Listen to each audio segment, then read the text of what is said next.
Olá! Hoje a gente vai mergulhar em algumas visões críticas sobre as teorias do Carl Jung, tá? Vamos usar como base um material chamado 20 Erros de Carl Jung. A ideia aqui é entender melhor os questionamentos que essa análise faz, principalmente sobre método e ciência no trabalho dele. Exato. Jung é super influente, não dá para negar, mas essa análise foca em dúvidas sobre a validação científica, né? Isso. Ok, então, vamos fundo nisso aí. O primeiro ponto que a análise bate bastante é essa natureza, digamos, não científica de vários conceitos dele. E o argumento principal é o da falseabilidade. Quer dizer, para uma teoria ser científica, assim, no duro, ela tem que poder ser testada, né? E mais importante, poder ser provada falsa. Perfeito. E o interessante é ver por que isso complica para o Jung segundo essa crítica.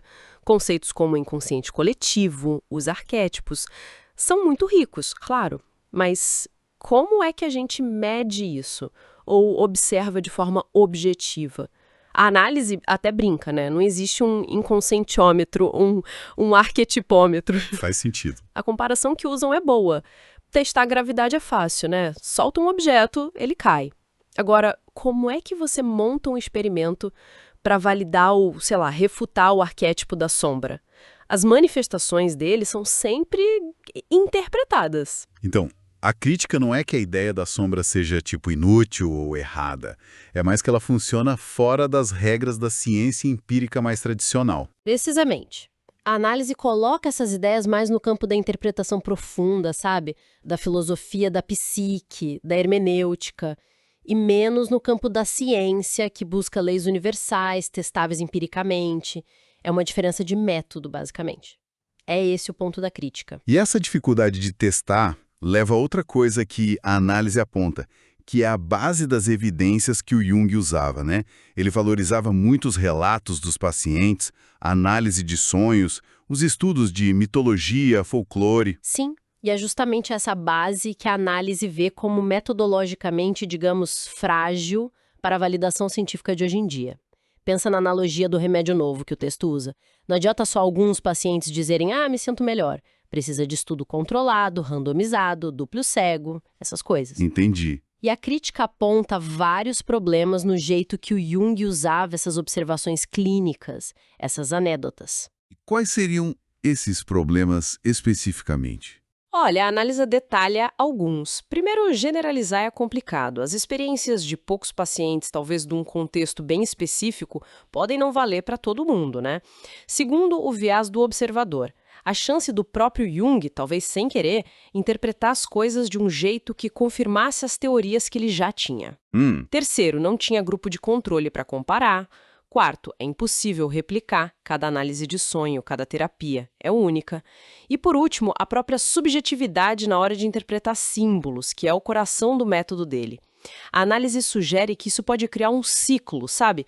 Onde a teoria meio que se autoconfirma. Compreendo. E tem mais uma crítica, né? Sobre imprecisões históricas antropológicas. Jung via patrões em mitos e símbolos de culturas diferentes como prova dos arquétipos universais. Correto. E aí, se a gente liga isso com uma crítica metodológica geral, os problemas que a análise levantam são o risco de usar os dados de forma seletiva, ou seja, escolher só os exemplos que batem com a teoria dos arquétipos e deixar de lado os que não encaixam ou que mostram mais diversidade. Tipo um cherry picking. Exato. E também aponta generalizações, às vezes meio exageradas, sem o rigor histórico ou antropológico para colocar cada símbolo direitinho no seu contexto cultural original. E a questão da perspectiva também entra aí, certo? Sim, a análise levanta a possibilidade de um olhar meio etnocêntrico.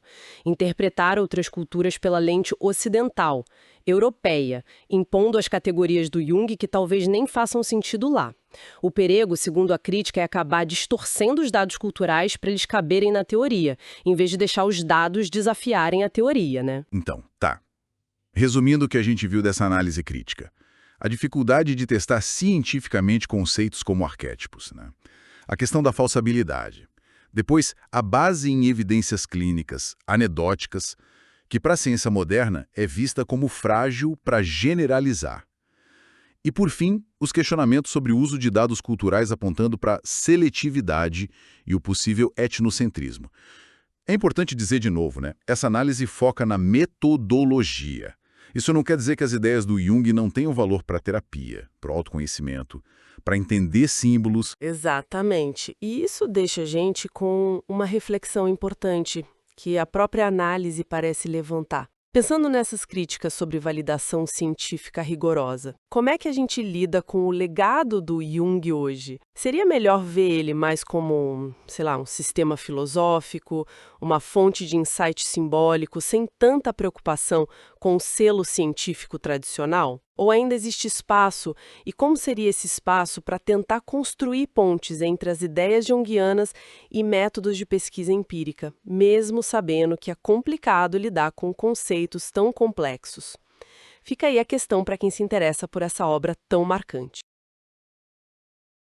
Gente, encontro vocês em outro podcast. Não esqueçam de se inscrever no nosso canal.